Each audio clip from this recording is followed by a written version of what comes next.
डनकाशी news channel, सच है तो बोलेगा।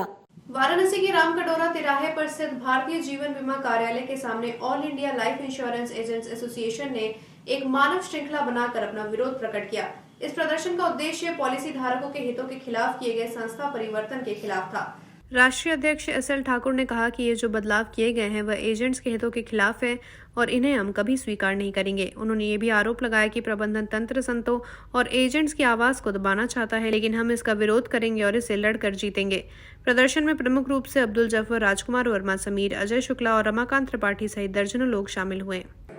नगर शाखा 2 पर अभिकर्ता जागरूकता अभियान के अंतर्गत और मानव श्रृंखला के अभियान के अंतर्गत मैं मीडिया बंधुओं के माध्यम से ये बताना चाहता हूँ कि 1 अक्टूबर 2024 से भारतीय जीवन बीमा निगम के अंदर आमूलचूल परिवर्तन किया गया है। वह परिवर्तन है पॉलिसी धारकों के प्रीमियम को बढ़ाना, साथ में अभिकर्ताओं के कमीशन को कम करना, साथ ही भारतीय जीवन बीमा निगम के अंदर जो बीमा योग्य जीवन 55 साल हुआ करता था उसे घटा करके 50 साल कर देना। इस तरह के परिवर्तन भारतीय जीवन बीमा निगम के अंदर जो हुआ है, इसको लेकर के all India life insurance agent association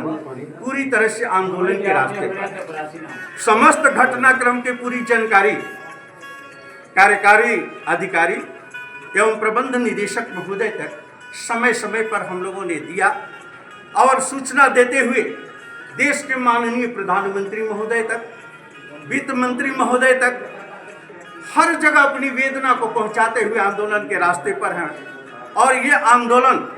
लगातार चरणबद्ध तरीके से चलेगा, लोकतांत्रिक प्रक्रिया के अंतर्गत चलेगा, संवैधानिक दायरे में चलेगा, लॉ एंड ऑर्डर को ध्यान में रखते हुए चलेगा। लेकिन मैं ये संदेश देना चाहता हूं कि अगर प्रबंधन ने इस आंदोलन को डिस्टर्ब करने का प्रयास किया, अगर प्रबंधन ने इस आंदोलन को तोड़ने का प्रयास किया तो मुंह तोड़ जवाब संगठन प्रबंधन को देने के लिए पूरी तरह से तैयार है, क्योंकि संस्था के हितों को हम सर्वोपरि रखते हैं, अभिकर्ता के हितों को हम सर्वोपरि रखते हैं। अगर प्रबंधन अपने अधिकारों का दुरुपयोग करता है, अगर संविधान के द्वारा अभिव्यक्ति की स्वतंत्रता को नकारने का कार्य करता है, तो संगठन पूरी तरीके से इनके विरोध भी खड़ा होगा और इनके कृत कार्रवाई का भी खुलासा करने में हिचक नहीं रखेगा कि आपकी जो पहल है। पूर्वांचल की खबरों से जुड़े रहने के लिए आज ही सब्सक्राइब करें हमारा YouTube चैनल डनकाशी और हाँ, लेटेस्ट अपडेट्स के लिए बेल आइकन को प्रेस करना ना भूलें। और आपके पास है कोई जानकारी या है कोई सूचना तो हमारे दिए गए नंबर पर आप हमसे संपर्क कर सकते हैं।